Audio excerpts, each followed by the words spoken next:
이 세상에서 모든 사람들이 가장 듣고 싶은 말이 있습니다. 사람마다 또는 나이에 따라서 상황에 따라서 좀 다를 수는 있겠지만 요즘이나 또는 미래 세대에도 우리가 살고 있는 모든 삶 속에서 부동의 1위를 차지하는 말이 있습니다. 그것은 다름이 아닌 사랑해라는 말입니다. 여러분은 얼마만큼 사랑한다라고 말하고 있습니까? 사랑한다라고 하는 이 말은 쉬운 말인 것 같지만 가장 어려운 말입니다. 여러분, 우리는 이 아름다운 사랑이라고 하는 이 말을 우리 가슴에 늘 품고 우리 입으로 늘 말할 수 있는 여러분이 되시기 바랍니다. 여러분, 세상에는 우리가 필요한 것들이 굉장히 많이 있습니다. 돈도 필요하고 직장도 필요하고 또는 먹을 것, 입을 것, 마실 것, 우리들에게는 이 세상을 살아가는데 필요한 것들이 굉장히 많이 있는데 이 중에서도 우리에게 가장 필요한 것들이 있다라고 하는 것입니다. 바로 그것은 오늘 본문의 사도 요한이 말한 것처럼 사랑이라고 하는 단어입니다. 이 세상의 모든 것이 나에게 갖추어져 있을지라도 이 사랑이라고 하는 것이 내 몸 안에 없으면 불행한 인생이 될 수밖에 없고, 이 세상의 모든 것이 나에게 없을지라도 이 사랑이라고 하는 단어가 내 안에 있다라고 한다면 그 사람은 가장 행복한 사람이 될 줄로 믿습니다. 오늘 성경은 성도 간에 서로 사랑할 것을 가르치고 있습니다. 사실 여러분, 당시 초대교회는 누가 누구를 믿을 수 없는 그러한 극한 상황이었다라는 것입니다. 그도 그럴 것이 로마가 그리스도인들을 핍박하고 유대인들이 끝까지 그리스도인들을 쫓아다니며 괴롭혔다라고 하는 것입니다. 여러분, 그리스도인들은 이 핍박자들을 피해서 어떻게 해서라도 신앙을 유지하고 또한 하나님을 예배하는 데 집중하기 위해서 카타콤이라고 하는 동굴 무덤에 이 굴 속에 들어가서 하나님 앞에 예배를 드렸다라고 하는 것입니다. 이러한 상황인데도 많은 사람들이 그리스도인들을 밀고 하고 또 그리스도인들이 예배하는 것을 방해하면서 그리스도인들을 통해서 돈을 벌거나 출세하려고 하는 사람들이 있었다는 것입니다. 여러분, 이런 상황 속에서 그리스도인들이라고 한다면 어떻게 행동을 해야 되겠습니까? 참으로 고난과 고통이 연속이 되고 있습니다. 마음대로 예배할 수가 없다라고 하는 것입니다. 많은 난 크리스찬들이 예수 믿는 사람들을 잡아 가두려고 합니다. 이런 상황 속에서 예수님의 제자였던 사도 바울은 이 모든 고난과 고통과 어려움을 이길 수 있는 단 한 가지 방법이 있는데 그 방법이 뭐냐? 오늘 본문에 나오는 말씀이죠. 서로 사랑하라는 말씀입니다. 사랑만이 문제를 해결할 수 있고 사랑만이 사람을 변화시킬 수 있다는 것입니다. 그래서 여러분, 이 사도 요한은 강대상에 올라가기만 하면 단 한마디의 설교를 요약해서 했는데 그가 한 그 설교는 어떤 내용이냐 하면 서로 사랑하라는 말입니다. 하나님은 사랑이십니다. 여러분, 서로 사랑하십시오. 사랑밖에는 길이 없습니다. 서로 사랑하시기 바랍니다. 교인을 사랑하시기 바랍니다. 이웃을 사랑하시기 바랍니다. 이렇게 늘 외쳤다라고 하는 거예요. 그래서 우리가 여러분 사랑의 사도를 가리켜서 사도 요한이라고 말하고 있지 않습니까? 오늘 본문의 말씀도 바로 그런 말씀이에요. 사도 요한은 어디에 서 있든지 간에 다른 설교가 필요가 없어요. 사랑하라. 그러면 끝나는 거예요. 여러분, 마귀의 세계에는 사랑이 없다라고 합니다. 노르웨이 전설에 의하면 마귀가 지어놓은 큰 창고가 있는데 이 창고에는 미움, 시기, 질투, 비난, 원망, 불신 이런 것들이 가득 차 있다라고 합니다. 마귀는 이 창고에 있는 온갖 악의 씨앗들을 세상에 뿌리면서 세상을 공격한다라고 하는 것입니다. 그래서 서로 비난하고 서로 원망하고 서로 시기하고 서로 질투하고 서로 불신하게 만든다라고 하는 거죠. 그런데 이 악마가 마귀가 그런 나쁜 씨앗들을 다 뿌리는데도 불구하고 한 동네만큼은 그 뿌린 씨앗이 자라지 못하고 마귀의 영향력 아래 있지 않는 마을이 있었다라고 하는 것입니다. 그 마을은 어떤 마을이었냐면 사랑마을이라고 합니다. 마귀는 시기, 질투, 불신, 원망, 불평등을 막 쏟아내는데 이 마을, 사랑마을은 서로 사랑하기 때문에 이런 씨앗들이 떨어져 봐야 자랄 수가 없다라고 하는 거예요.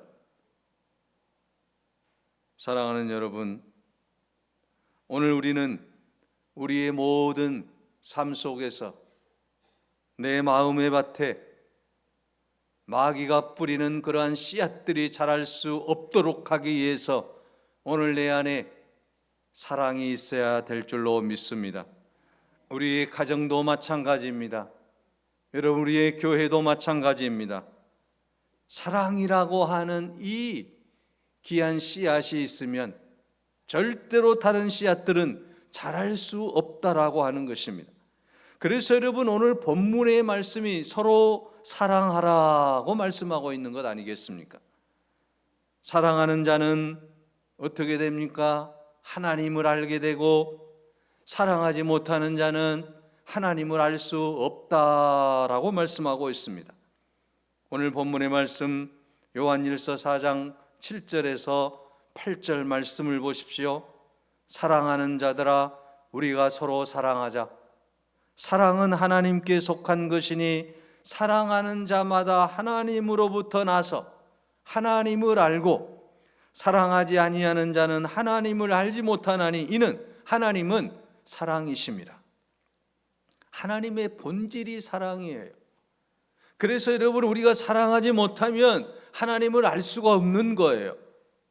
하나님은 사랑의 하나님이시기 때문에 오늘 우리가 사랑하지 아니하면 하나님을 알 수 없다라고 하는 겁니다. 그러므로 여러분, 하나님을 알 수 있는 길은, 유일한 길은 무엇입니까? 우리가 서로 사랑하는 거예요. 사랑하지 아니하면, 하나님은 본질이 사랑인데 어떻게 하나님을 알 수가 있겠어요? 그러므로 여러분, 오늘 본문의 말씀에서 사랑하지 아니하는 자는 하나님을 알 수 없다라고 분명하게 정의를 내리고 있습니다. 이는 하나님은 사랑이시기 때문이라고 하는 것입니다. 우리가 하나님을 볼 수 없습니다. 하나님은 영이시기 때문에. 그러나 우리가 하나님을 볼 수 있는 유일한 길이 있습니다. 그것은 바로 내 형제를 사랑할 때, 내 이웃을 사랑할 때, 내 교회를 사랑할 때 하나님이 내 눈에 보이기 시작한다라고 하는 것입니다. 그러므로 오늘 우리는 서로 사랑해야 될 줄로 믿습니다. 러시아의 문호인 톨스토이의 작품 중에 사람이 무엇으로 사는가라고 하는 조그만 이 단편 소설이 있어요. 미하일이라고 하는 이 천사는 하나님의 명령을 어김으로 말미암아서 알몸으로 세상에 쫓겨나게 됩니다. 이 천사가 쫓겨난 이유가 있어요. 동정심 때문이었어요.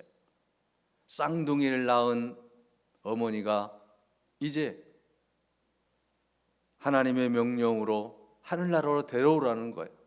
그러니까 이 미하일, 이 천사 마음에 동정심이 생겨가지고 이렇게 하면 안 되는데, 그때 하나님께서 순종하지 않느니 천사에게 이렇게 명령을 내립니다.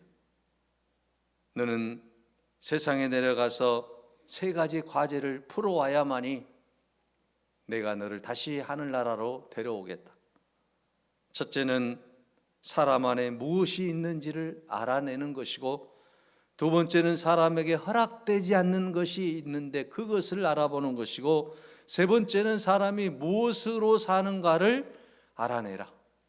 그 답을 알게 될 때에, 그때에 다시 내가 너를 하늘나라로 부르겠다라는 것입니다. 여러분, 이 과제를 안고 세상에 내려와서 이 천사가 여러 곳을 돌아다니면서 사람이 무엇으로 사는가에 대해서 알게 됩니다. 사람에게 허락되지 않는 것이 무엇인지도 알게 됩니다. 또한 사람 안에는 무엇이 있는지도 알게 됩니다. 사람 안에는 사랑이 있습니다. 사람에게는 여러분 모든 생명이 하나님께 달려있다라고 하는 것을 알게 됩니다. 그리고 사람은 무엇으로 사느냐? 서로 사랑하며 산다라고 하는 것을 깨닫는 그 순간에 다시 하늘나라로 돌아가게 되었다라고 하는 이야기입니다. 여러분, 오늘 우리가 무엇으로 사는 것입니까? 사람이 무엇으로 살아가는 존재입니까? 바로 그것은 서로를 위해서 사랑하며 사는 존재가 사람이라고 하는 것입니다. 우리가 이 세상을 살아갈 때 여러분, 하나님의 은혜 안에서 서로를 사랑하는 것, 이것이 사람의 본분이고 또한 우리가 사는 삶의 세상의 모습이어야 된다라고 하는 것입니다. 그래서 오늘 우리 모두는 하나님의 사랑을 입었기 때문에 서로 사랑하며 사는 거예요. 그래서 오늘 본문 말씀에 주님이 말씀하십니다. 사랑하지 아니하는 자는 하나님을 알지 못하나니 이는 하나님은 사랑이심이라. 상대방이 누구이든지 간에 서로를 사랑해야 된다라고 하는 것입니다. 사람을 사랑하는 것은 하나님의 사랑을 알 수 있게 한다는 말씀이에요. 그러므로 우리는 서로 사랑해야 될 이유가 있다라고 하는 것입니다. 그래서 하나님은 우리에게 사랑을 가르쳐 주기 위해서 본문에서 말씀하고 있어요. 그러면 사랑이 뭐냐? 사랑의 정의가 뭐냐? 사랑이라고 하는 거 이론적으로는 쉬운데 이걸 행동으로 좀 보여줘야 되지 않겠습니까? 그래서 하나님께서 실물 교훈을 하시기 위해서 오늘 본문의 말씀 요한일서 4장 9절에 보면 하나님의 사랑이 우리에게 이렇게 나타난 바 되었으니 하나님이 자기의 독생자를 세상에 보내심은 그로 말미암아 우리를 살리려 하심이라. 하나님께서 그 사랑을 보여주시기 위해서 누구를 보내주셨습니까? 독생자 예수 그리스도를 이 세상에 보내주신 거예요. 독생자 예수 그리스도를 이 세상에 보내신 것은 무엇 때문입니까? 요한복음 여러분 3장 16절에 하나님이 세상을 이처럼 사랑하사 독생자를 주셨으니 이는 저를 믿는 자마다 멸망치 않고 영생을 얻게 하려 하심이라고 말씀하고 있지 않습니까? 하나님이 세상을 이처럼 사랑하사, 하나님이 여러분을 이처럼 사랑하사 독생자를 세상에 보내주셨다라고 하는 것입니다.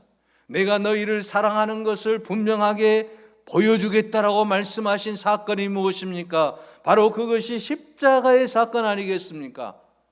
예수 그리스도가 이 땅에 오셔서 인류의 모든 죄를 위하여 화목제물로 십자가에 달려 죽으셨다라고 하는 것입니다. 그래서 10절에 말씀합니다. 사랑은 여기 있으니 우리가 하나님을 사랑한 것이 아니요 하나님이 우리를 사랑하사 우리 죄를 속하기 위하여 화목제물로 그 아들을 보내셨음이라고 말씀하고 있습니다. 여러분, 이 말씀에 놓쳐서는 안 될 중요한 내용이 있습니다. 우리가 하나님을 사랑한 것이 아니라고 하는 것입니다. 하나님이 우리를 사랑하셨다라고 하는 거예요. 우리 죄를 속하기 위해서 화목제물로 그의 아들 예수 그리스도를 이 땅에 보내주셨다라고 하는 것입니다. 이 놀라운 사건이야말로 여러분, 우리에게 하나님이 가장 사랑이 무엇인지를 보여주는 귀한 말씀이다라고 하는 사실입니다. 예수 그리스도를 보내심으로 말미암아 내가 너희를 얼마만큼 사랑하는가를 분명하게 보여주셨다라고 하는 것입니다. 여러분, 예수 그리스도의 사랑이 아니면 우리는 구원받을 수 없는 거 아니겠습니까? 예수 그리스도의 십자가의 은혜가 아니면 우리는 영원한 천국에 들어갈 수 없는 것 아니겠습니까? 예수 그리스도의 사랑이 있기 때문에, 그 십자가의 사랑이 있기 때문에 오늘 우리가 예수 믿고 구원받고 예수 믿고 하나님의 영광을 드러내게 되었다라고 하는 것입니다. 그래서 하나님께서는 예수 그리스도를 이 땅에 보내주시고 십자가를 통해서 내가 너희를 얼마만큼 사랑하는가를 분명하게 우리에게 보여주고 계신다라는 것입니다. 그러므로 여러분, 오늘 우리는 이제 주님의 말씀을 의지하며 하나님이 우리에게 보여주신 그 사랑, 십자가의 사랑을 이제 우리가 어떻게 실천해야 될 것인가를 깊이 생각해 보자라고 하는 것입니다. 로마서 5장 5절에 그 사랑을 이렇게 말씀하고 있습니다. 소망이 부끄럽게 아니함은 우리에게 주신 성령으로 말미암아 하나님의 사랑이 우리 마음에 부은 바 됨이니라고 말씀하고 있습니다. 우리에게 하나님이 어떤 사랑을 했습니까? 부어지는 사랑입니다. 우리에게 주신 성령으로 말미암아 하나님의 사랑이 우리의 마음에 부어졌다라고 말씀하고 있습니다. 마치 꼭지 없는 사워기에서 계속 물이 흐르듯이 오늘 우리에게 하나님께서 사랑을 계속 부어주시고 계시다라고 하는 것입니다. 이것이 바로 십자가의 사랑, 부어지는 사랑이라고 하는 것이죠. 사랑하는 여러분, 하나님께서 우리에게 부어주시는 그 귀한 사랑을 우리도 우리의 가정 안에서, 우리의 교회 안에서, 우리의 이웃에게 계속 부어줄 수 있는 여러분이 되시기를 바랍니다. 주님의 놀라운 그 십자가의 사랑이 이제 우리에게 이렇게 나타났습니다. 우리에게 부어주셨습니다. 이제 이 부은 이 귀한 사랑을 우리 모두가 실천하며 나아갈 수 있기를 바랍니다. 이렇게 하나님께서는 예수 그리스도의 사랑을 우리에게 직접 부어주시면서 이제 그 십자가의 사랑을 어떻게 하라고 우리에게 말씀하고 계실까요? 오늘 본문의 말씀 요한일서 4장 11절에 보면 사랑하는 자들아 하나님이 이같이 우리를 사랑하셨은즉 우리도 서로 사랑하는 것이 마땅하도다. 십자가를 통해서 하나님이 우리를 이처럼 사랑해 주셨기 때문에 이제는 우리가 서로 사랑하는 것이 마땅하다라고 말씀하고 있습니다. 여러분, 여기서 마땅하다라는 단어를 보게 되면 영어 성경에는 ought to love라고 하는 말이 쓰여져 있어요. 이 사랑이라고 하는 것은 이제 마땅하다, 해야 된다라고 하는 개념인데요.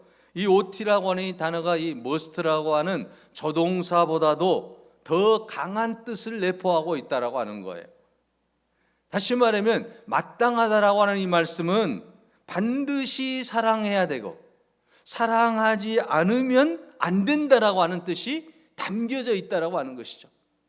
예수 그리스도의 십자가의 사랑을 받은 사람은 반드시 사랑해야 된다, 사랑하지 않으면 안 된다라는 그런 말씀이 담겨져 있다라는 것입니다.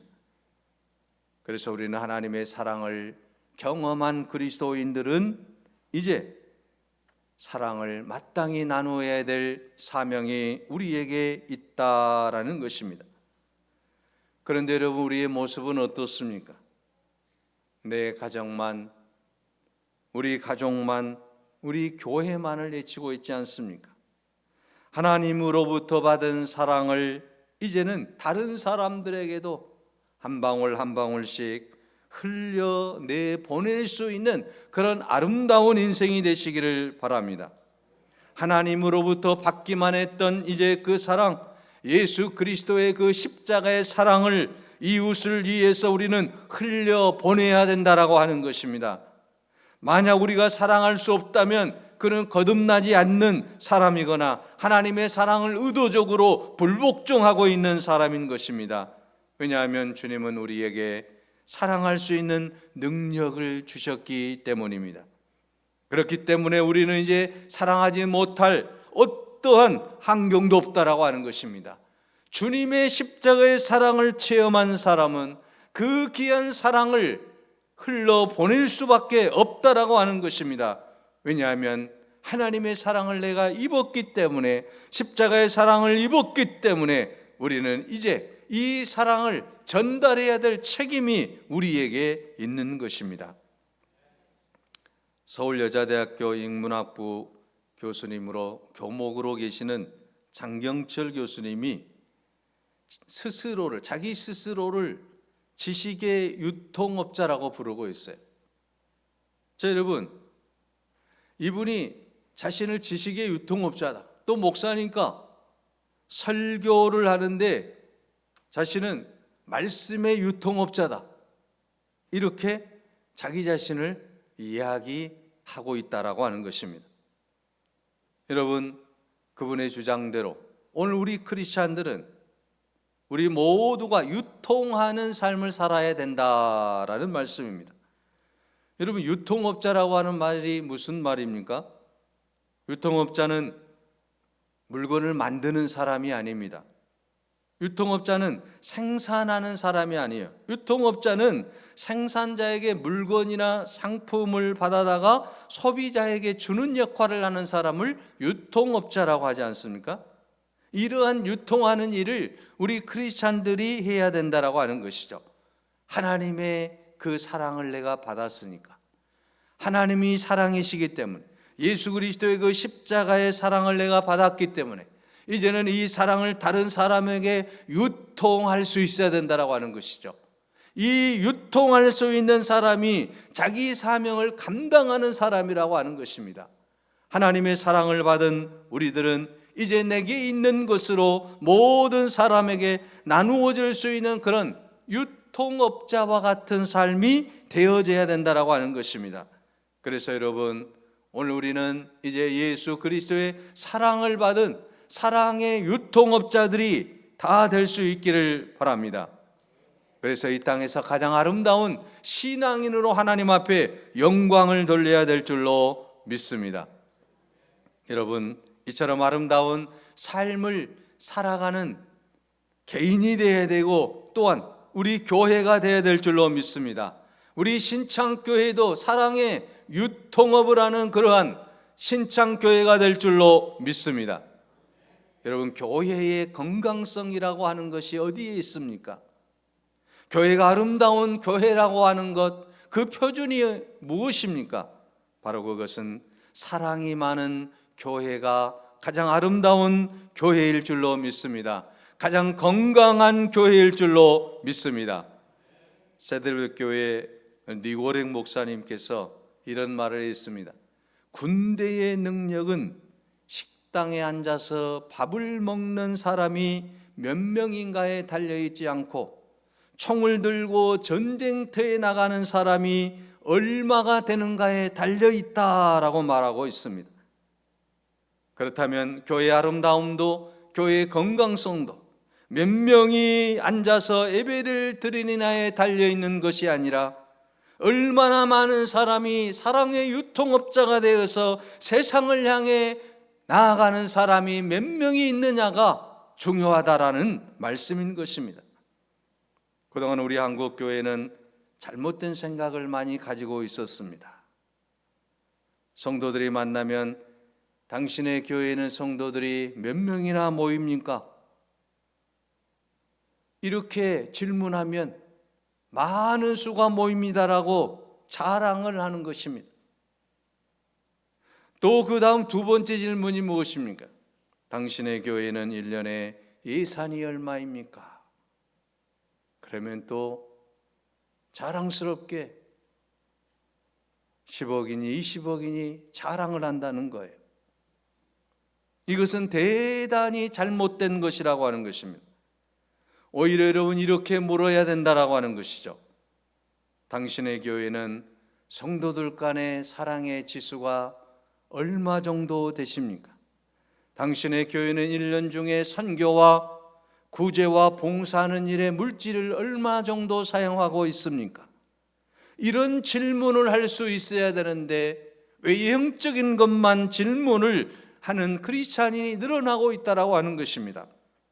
교회가 아름다운 교회가 되기 위해서는, 건강한 교회가 되기 위해서는 우리 교회 안에 모든 이웃을 사랑할 수 있는 사람들이 몇 명이나 됩니까? 이렇게 물을 때 우리 교회는 이런 교회입니다, 모든 사람을 사랑하는 교회입니다, 이렇게 답을 할 수 있는 그런 아름다운 교회가 될 줄로 믿습니다. 사랑하는 여러분, 오늘 주님은 말씀하고 있습니다. 서로 사랑하라. 서로 사랑하라.